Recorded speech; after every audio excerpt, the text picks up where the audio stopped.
कुछ जुर्म इतने बड़े होते हैं कि उनकी सजा करोड़ों लोगों को भुगतनी पड़ती है। और वो जुर्म है कैच ड्रॉप करने का। और किसका कैच? डेविड वार्नर का कैच ड्रॉप करना। डेविड वार्नर का कैच छोड़ने की बहुत बड़ी सजा होनी चाहिए। और ये कैच छोड़ने की आदतें ना हमें बहुत भारी पड़ी है।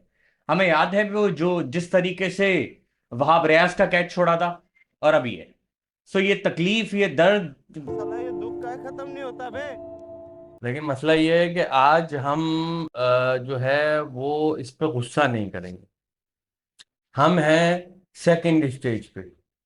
तो हम हमारा जो कोपिंग मैकेनिज्म है, तो अब हम उसका उड़ाएंगे मजाक। मजाक है। सही है ना। अब हमारे लिए जब मैच हार जाते हैं हम, तो इंडिया वाले समझते हैं शायद हम टीवी तोड़ते हैं। इंडिया वाले समझते हैं शायद हम गुस्सा होते हैं, शायद हम शायद रोते हैं। कभी कभी रोते हैं बिस्तर में छुप के, तकिए में देखे, वो प्राइवेट मैटर है हमारा। लेकिन हम उस हम चीज गुस्सा, को हाँ, कोप इस तरीके से करते हैं कि हम अपना ही मजाक उड़ा। हम सो गुस्सा उड़ा उतारते हैं, हम गुस्सा उतारते हैं चिकन बिरयानी पे, और इस हलवा तरह की पूरी पे। हलवा पूरी पे। रात को जुम्मे की रात को हम हारे, और सुबह में अगले दिन हमने हलवा पूरी खाई ताकि हम अपने दिल की भड़ास कुछ निकाल सके। हाँ, चाय के होटल पे जो है ना वो 10-15 कप चाय पी जाएंगे, पठान के पराठे, और इस तरह के कई सारी चीजें हैं कई जो सारे अब आप जब हाँ। फूड ब्लॉग बनाएंगे तो आपको जरूर हाँ, बताएंगे जब फूड ब्लॉग बनाएंगे तो कि फिर हम बना देंगे कि कि वो है ना। पोस्ट डिफीट जो है वो उसको कैसे कोप हाँ, किया जाता है। मे बी दिस इसका इज द एक, reason, maybe this is the reason why we are getting fat, but अब कुछ नहीं कर सकते, सही सी बात है मतलब। हाँ, लेकिन वो हम कह सकते हैं, आप नहीं कह सकते। हाँ। So another day, another thrashing. और मतलब थ्रैशिंग भी ऐसी के मतलब हाईएस्ट ऑर्डर की। हाँ। अच्छा, उसमें जो है वो सबसे पहले अ, Shaheen Afridi started very well, बड़ा फंसा अच्छा, के नहीं, रखा। एक एक बात I want to say this before we get into the specifics. Pakistan के दो बॉलिंग अटैक हैं।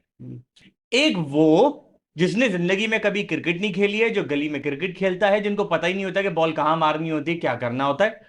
और उनको हर बच्चा, हर छोटे छोटे बच्चे आके, बड़े बड़े बच्चे आके, जिसका भी मूड होता है, वो कभी यहां छक्का, कभी वहां, कभी छक्का, कभी ये, कभी वो, कभी ये, कभी वो, और पिटते रहते हैं। हमने सारी जिंदगी में ऐसी पिटाई कभी नहीं देखी है। और फिर एक वो टीम जो शायद आखिरी 10 ओवर में जाती है, आखिरी 12 ओवर में जाती है, जिसकी बॉल स्विंग भी होती है, जिसकी बॉल रिवर्स भी होती है, जिसकी बॉल जिप भी करती है, जिसकी बाउंसर भी इफेक्टिव होती है, जिसकी स्लोअर भी इफेक्टिव होती है। अरे भाई, क्या मसला है ये 12 ओवर वाले और बाकी वो 38 ओवर वाले कौन है? वो हारिस रऊफ के पहले के 5 ओवर और आगे के 3 ओवर, जमीन आसमान का फर्क है।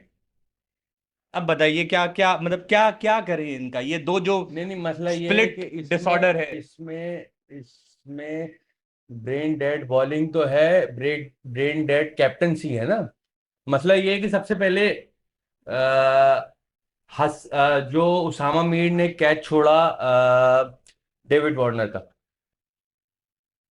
अब मैं कैप्टनसी को कंपैरिजन पे अगर जाऊंगा ना तो लोग फौरन बोलेंगे यार ये सरफराज की बात शुरू कर देंगे। नहीं, हम सरफराज की बात नहीं करेंगे। उसमें जारी बात है, आपको ज्यादा तकलीफ होती है।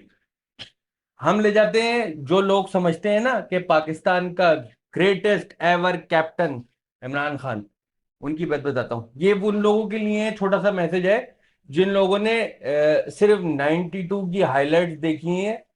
उन लोगों के लिए मैसेज है कि अगर इमरान खान कल ग्राउंड में कैप्टन होता ना, तो उसकी उस उसामा मीर को उसने इतनी मोटी मोटी गालियां देती ना, इतनी मोटी मोटी गालियां दी होती ना उसने, कि मोल्टी फोम वाले उस पर लाइफ टाइम वारंटी दे देते उन गालियों पे।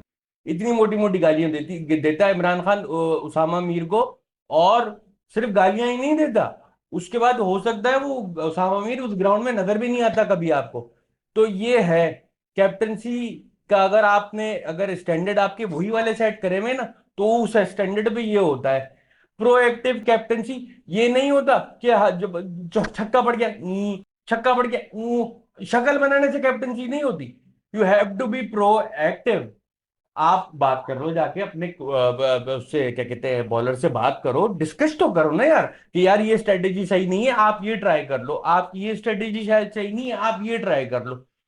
मतलब बॉलर अगर बिल्कुल ब्रेन डेड हुआ हुआ है तो आप तो ब्रेन डेड नहीं हो ना, लेकिन आप ये प्रूव कर रहे हो कि आप भी ब्रेन डेड हो, और मतलब just going through the motions, लगे मतलब जाओ, मुस्तकिल पिट रहे, कुछ अलग नहीं कर रहे। मुस्तकिल ये हो रहा है। इतनी थ्रैशिंग हमने सारी जिंदगी में कभी नहीं देखी है पाकिस्तान की। And Pakistan has never been beaten up like that ever. ये ऐसा इस तरीके की पाकिस्तान की बॉलिंग के साथ कभी भी नहीं हुआ है। हमारी बैटिंग ने हमेशा हमें जलील करवाया है, लेकिन बॉलिंग हमेशा हमारी।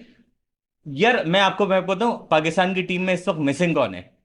पाकिस्तान की टीम में इस वक्त दो बंदे मिसिंग हैं जिन्होंने पिछले कोई कोई 16-17 साल पाकिस्तान की बॉलिंग को बचाया है। वो पता है कौन थे? अब्दुल रजाक, शाहिद आफरीदी। ये वो बीच के बॉलर थे जो मैच को वापस खींच कर ले आते थे। ठीक है। अब आपके बॉलर्स और वो सोचते थे, वो पार्टनरशिप ब्रेक करते थे। यहां तो ये यहां से इधर छक्का, यहां से उधर छक्का, यहां से इधर छक्का, आप बस इधर से गर्दनें घुमा रहे। And that's all you are doing. चलो आपके आप अगर लिस्ट कैप्टनसी में देखें, कुछ नहीं है। आप अगर लिस्ट देखें तो इस तरह से आपकी पिटाई, मतलब 8 ओवर में 80 रन दिए हैं हमारे हारिस रऊफ सर ने, और इस तरह की पिटाई, मतलब आप अगर लिस्ट देखें ना पीछे पीछे, तो आपने किसके कैसे कैसे बॉलर्स का डेब्यू कराया है। क्या नाम है, मोहम्मद तला भी खेल गए, तो राना नवीदुल हसन राना खेल नवीदुल हसन गए, खेल गए। उसके अलावा हमारे क्या कहते हैं, जुनैद खान खेल रऊफ, गए। क्या नाम था उसमें अ, उसमें बहुत लंबी एक लिस्ट है जिस तरह के बॉलर जिसको आपने पाकिस्तान से डेब्यू करा दिया। एजाज टीमा भी खेले, और शाहीन शिनवारी खेले, लेकिन काश कोई ग्राउंड में होता जो इस तरह बोलता कि हारिस रऊफ इधर आओ जरा मेरी बात तो सुनो ना। काश कोई इस तरह बोलता तो शायद बॉलर को भी पता होता कि where the power lies, and whose instructions you need to listen, and whose guidance you need to take when you are getting a thrashing like this, and who is calling the shots. लेकिन मसला ये है कि जब सभी brain dead हुए हुए हैं तो मतलब वहां जाके सिर्फ पल्स ही चेक की जा सकती थी, और उसके बाद जो रिकवरी जो हुई उसका क्रेडिट खुदा का वास्ता ना लीजिएगा, वो आपकी रिकवरी नहीं थी। वो तो अल्लाह मैंने एक फरिश्ता भेजा है चाचा की नजर में आपका, तो वो उसने फिर मतलब हाँ, 4 पॉइंट समथिंग की इकोनॉमी से बॉल करी।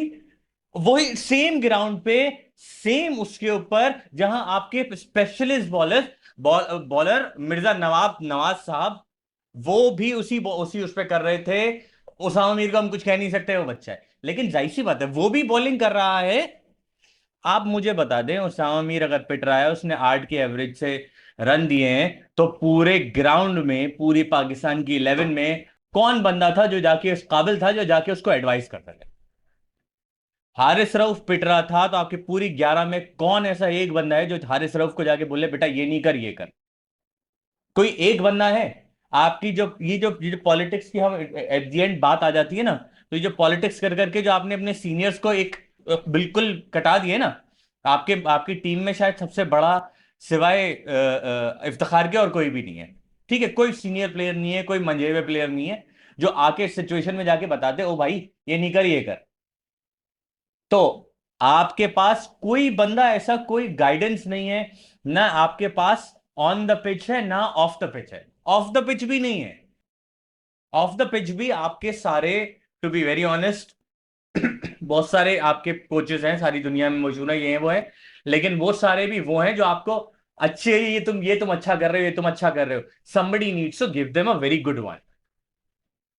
खरी मतलब खरी सुनाने की इस जरूरत ये है। ये जो आपने कल बॉलिंग करी है ना, इससे आपने बेचारा मॉर्निंग मॉर्कल जो बहुत अच्छे रिकॉर्ड से साउथ अफ्रीका से खेला है, उस बेचारे को भी एम्बेरस करा दिया आपने, ये कल जो करा आपने इसके बाद।